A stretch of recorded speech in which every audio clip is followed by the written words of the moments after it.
What if I told you a single social media post just changed the global oil market? This is Kenya News Update today. Coming up, you'll discover how Donald Trump claims Venezuela will hand over up to 50 million barrels of oil to the United States, and what this shocking move means for fuel prices and global power. But here's the twist. Analysts say it could take a decade and tens of billions of dollars to actually make it happen. Meet Venezuela.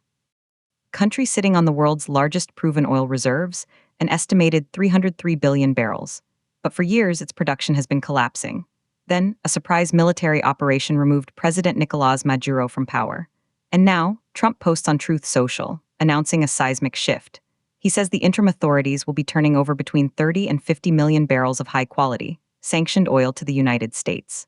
This oil will be sold at market price. And Trump says he will personally control the money to benefit both the Venezuelan and American people. But here's what nobody's talking about. This announcement comes just one day after Delcy Rodriguez, formerly Venezuela's vice president, was sworn in as its interim president. Maduro has been brought to the U.S. to face drug trafficking and weapons charges. The Trump administration sees massive potential here. Trump told NBC News that having Venezuela as an oil producer is good for the U.S. because it keeps oil prices down. He even said the U.S. oil industry would be up and running in Venezuela within 18 months, expecting huge investments. And then, something shocking happened. Representatives from major U.S. petroleum companies plan to meet the Trump administration this week. But here's the part that will blow your mind. Analysts who spoke to the BBC are deeply skeptical. They say it could take tens of billions of dollars and potentially a full decade to restore Venezuela's former output. They suggest firms need reassurance of a stable government first. And even with investment, projects wouldn't deliver oil for years.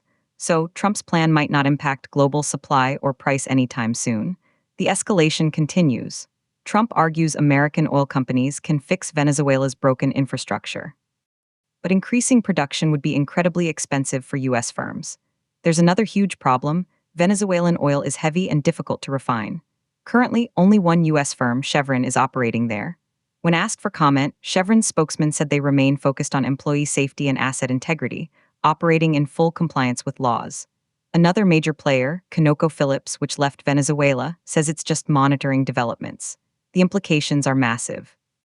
Some see this as a strategic win for the U.S., securing a new energy source and applying political pressure. Others see a risky gamble that overlooks the monumental technical and financial challenges on the ground. The controversy is real. Is this a masterstroke for energy security, or a promise built on sand that could leave investors stranded? The unanswered question hangs in the air. If this deal is so complex and costly, why announce it now? Do you think this oil deal will actually lower fuel prices for Kenyans and the world, or is it just political theater? Drop your take in the comments.